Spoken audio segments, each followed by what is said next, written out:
ले ये जरा सी रोटी खा ले। नहीं माँ, मैं नहीं खा सकती, लेट हो रहा है। अरे बस एक रोटी खा लेना। रहने दो ना माँ, आपकी रोटी के चक्कर में अगर मेरी बस छूट गई ना तो बॉस मुझे कच्चा चबा जाएंगे। अच्छा बाबा ठीक है, ये ले, ये रोल बना दिया है मैंने, इसे तो हाथ में पकड़ सकती है ना। हाँ जल्दी लाओ, मैं जा रही हूँ, बाय माँ।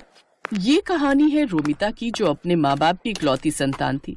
उसकी माँ नम्रता और पिता नरेश ने उसकी पढ़ाई लिखाई में कोई कसर नहीं छोड़ी थी और रोमिता कॉलेज टॉप करने के बाद अब एक आईटी कंपनी में जॉब कर रही थी। फिर उसी शाम, माँ आप पापा की बीवी हो, मेरी नहीं। रोज ऐसे बैठकर मेरा इंतजार क्यों करती हो आप? सो जाया करो ना टाइम से।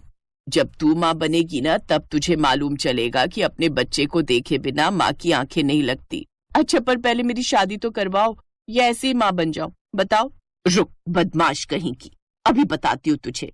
रोमिता हंसते हुए अपने कमरे की तरफ जाने लगी, तभी उसके पापा सामने पड़ गए और फिर, अरे अरे क्या हो रहा है भाई?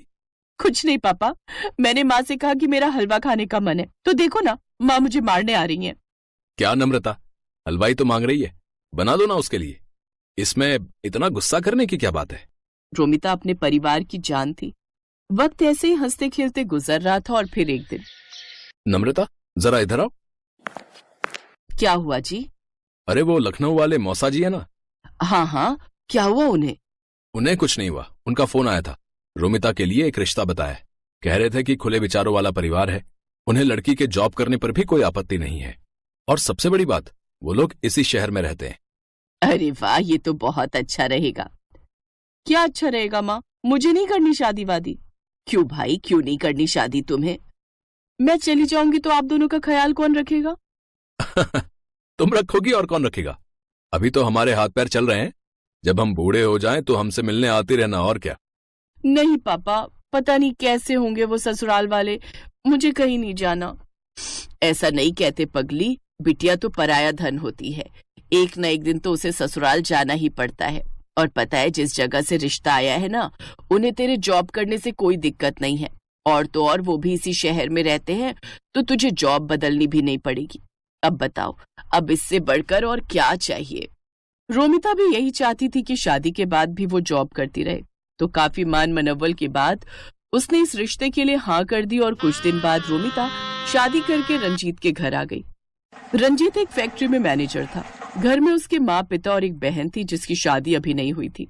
और फिर, बहुत किस्मत वाली हो तुम जो तुम्हें हमारे जैसा परिवार मिला। अरे मेरे रंजीत के लिए तो लड़कियों की लाइन लगी हुई थी। अब वैसे ये बताओ, तुम कहाँ जॉब करती हो? मतलब कि तुम्हारा ऑफिस कितना दूर है यहाँ से? मम्मी, मैं नेस्टेक कंपनी में सॉफ्टवेयर इंजीनियर हूँ, मेरा ऑफिस यहाँ से ज्यादा दूर नहीं है। अच्छा, मेरा रंजीत तो हर महीने 30,000 रुपए कमाता है। वैसे तुम्हारी तनख्वाह कितनी है? 10-15 हजार तो मिल जाते हैं कि नहीं? मम्मी जी, सब कट कटा के करीब 40,000 आ जाते हैं। इतना सुनते ही कमला चुप हो गई। रोमिता के जवाब ने उसका घमंड तोड़ दिया था। वो आगे कुछ न कह सकी और वहां से चली गई। लेकिन रोमिता को इस बात का एहसास नहीं हुआ कि जाने अनजाने में ही सही, पर उसने अपनी सास की ढंग से बेइज्जती कर दी थी। फिर अगले दिन रोमिता सुबह जल्दी उठी और अपना टिफिन पैक करने लगी। ठीक उसी वक्त कमला वहां आई और बोली, अरे बहू, इतनी सुबह तैयार होकर कहाँ जा रही हो? मम्मी जी, शादी के लिए बस कल तक की लीव मिली थी मुझे, तो आज से मुझे ऑफिस जाना होगा। अच्छा, और लौटोगी कब तक? शाम को 6-7 बजे तक। ये कहकर रोमिता वहां से निकल गई। सच ये था कि कमला रोमिता की जॉब से बहुत ज्यादा खुश नहीं थी, लेकिन आता हुआ पैसा किसे बुरा लगता है, इसलिए वो चुप थी। लेकिन उस दिन शाम को रोमिता को घर आने में थोड़ी देर हो गई, लेकिन आते ही वो सीधा खाना बनाने में जुट गई। उसके बाद उसने सारे बर्तन धोए और फिर, कल से थोड़ा पहले घर आ जाना बहू, ठीक है? अब तुम्हारी शादी हो गई है तो घर की जिम्मेदारियां भी तो हैं। अब हर रोज सारा खाना मैं अकेले तो नहीं बनाऊंगी इस उम्र में, है ना? जी माँ जी। कमला रोमिता को सुनाकर वहां से चली गई।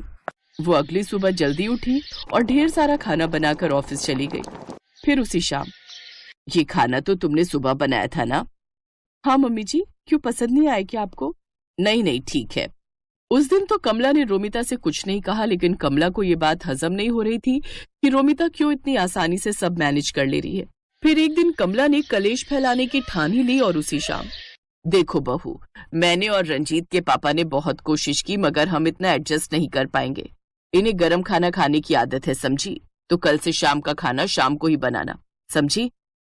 पर मम्मी जी, अब बहस मत करो मुझसे, जो कह रही हूं बस वही करो। अपनी सास से डांट खाकर रोमिता बहुत परेशान हो गई। उसे समझ में नहीं आ रहा था कि वो ऑफिस के साथ साथ घर का काम कैसे मैनेज करे। इस चक्कर में वो ऑफिस में भी परेशान रहने लगी। फिर अगले दिन, मम्मी जी, मुझे आपसे कुछ बात करनी थी। हाँ बोलो, क्या बात है? वो मैंने रिजाइन कर दिया है, अब कल से मैं ऑफिस नहीं जाऊंगी। अरे पर ऐसा क्यों किया तुमने? क्योंकि ये सब एक साथ मुझसे हो नहीं पा रहा था मम्मी जी। ऑफिस के चक्कर में मैं आप लोगों का ख्याल नहीं रख पा रही थी। अब अच्छा ठीक है, फिर अब जाओ, जाकर मेरे लिए चाय बना दो। अजीब बात यह थी कि जो कमला हमेशा यही चाहती थी कि रोमिता जॉब छोड़ दे, अब वो उसके जॉब छोड़ने पर भी परेशान थी। लेकिन उसने अपनी परेशानी रोमिता के सामने जाहिर नहीं की। उधर अब रोमिता जल्दी जल्दी काम निपटाकर अच्छे से आराम करती। उसे एक ब्रेक चाहिए था जो अब उसे मिल गया था। पर दूसरी तरफ रोमिता के जॉब छोड़ देने से घर का बजट हिल गया था। रंजीत ने रोमिता की सैलरी के दम पर 2-3 लोन भी ले रखे थे, जिनकी सारी किश्तें अब उसे ही चुकानी पड़ रही थी। सिर्फ एक ही महीने में हालत इतनी खराब हो गई कि लोन चुकाने के लिए रिश्तेदारों से कर्ज लेना पड़ गया। और फिर एक शाम पूरे परिवार के सामने कमला ने अपने दिल पर पत्थर रखकर कहा, वो रोमिता, मुझे बुरा लग रहा है कि तुमने नौकरी छोड़ दी। कोई बात नहीं मम्मी जी। नहीं नहीं, अब देखो ना, तुमने इतनी पढ़ाई की, इतने साल काम करके तजुर्बा कमाया, और अब तुम घर बैठी हो, और तुम्हें भी तो अपने ऑफिस की याद आती होगी ना। अब तुम एक काम करो, तुम फिर से नई नौकरी ढूंढो अपने लिए, या फिर अगर पुराने ऑफिस में ही बात बन जाए तो देख लो। ठीक है माँ जी, पर वो खाने का थोड़ा देखना पड़ेगा, मुझसे सारा काम तो नहीं हो पाएगा। अरे नहीं नहीं, मैंने सब सोच लिया है। तुम सुबह सब्जी बना जाना, बाकी मैं दोपहर और शाम को रोटियां बना दिया करूंगी, और जब तुम ऑफिस से लौटोगी तो चाय भी बना दूंगी। ठीक है? ठीक है माँ जी, जैसा आप कहें। अगले दिन सुबह सुबह रोमिता अपने मायके पहुंच गई और सीधा जाकर अपनी माँ के गले लग गई। और फिर, क्यों? कहा था ना, तेरी सास का घमंड एक दिन जरूर टूटेगा। अच्छा ये बता, तेरी छुट्टियां कब खत्म हो रही हैं? आज ही तक थी माँ, कल से वापस ज्वाइन करना है। सही है, चाय पिएगी? नहीं, आज तो मेरी सास के हाथ की चाय पहले से फिक्स है। आप चलो मेरे साथ, आज हम पूरा दिन शॉपिंग करेंगे। रोमिता की बात सुनकर नम्रता मुस्कुरा दी, और इस तरह रोमिता ने अपनी समझदारी से सब ठीक कर दिया। सुबह सुबह खाना बनाकर वो घर के प्रति अपनी जिम्मेदारी भी पूरी कर रही थी, और पैसे कमाकर घर के बजट को भी संभाल रही।